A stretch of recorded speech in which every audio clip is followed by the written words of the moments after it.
Magandang umaga, kumusta po? Narito po ulit ang update natin para sa lagay ng ating panahon. Ngayong umaga po ng November 30, 2024. Sa ngayon ay patuloy pa rin ang paglakas ng bugso ng hanging amihan at umiihip po dito sa halos buong Luzon.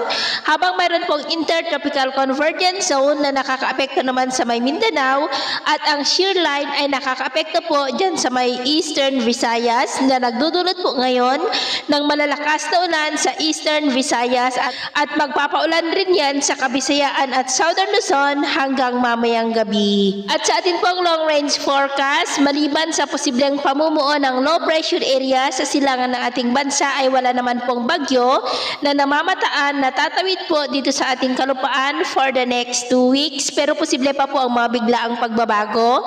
Kaya patuloy po tayong mag-antabay sa mga susunod po na updates. Talagay ng ating panahon, ngayong madaling araw ay maayos naman ang panahon sa malaking bahagi ng ating bansa, pero may malalakas na ulan sa may Samar provinces, ilang bahagi ng Leyte, Masbate, at may mga isolated rains rin sa may Dinagat Island, Catanduanes, Sorsogon, Legazpi, Camarines provinces, ilang bahagi ng Bohol, Northern Cebu, Aklan, Capiz, Quezon, Palawan, Calapan at silangan ng Cagayan Valley.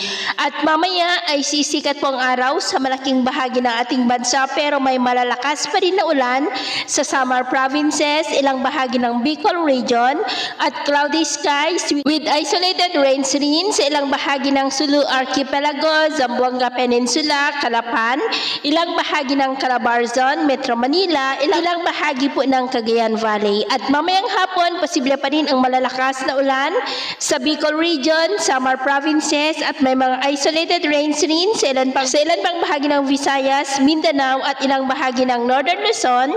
Kaya mag-ingat po tayo sa mga banta ng mga pagbaha at pagguho ng lupa.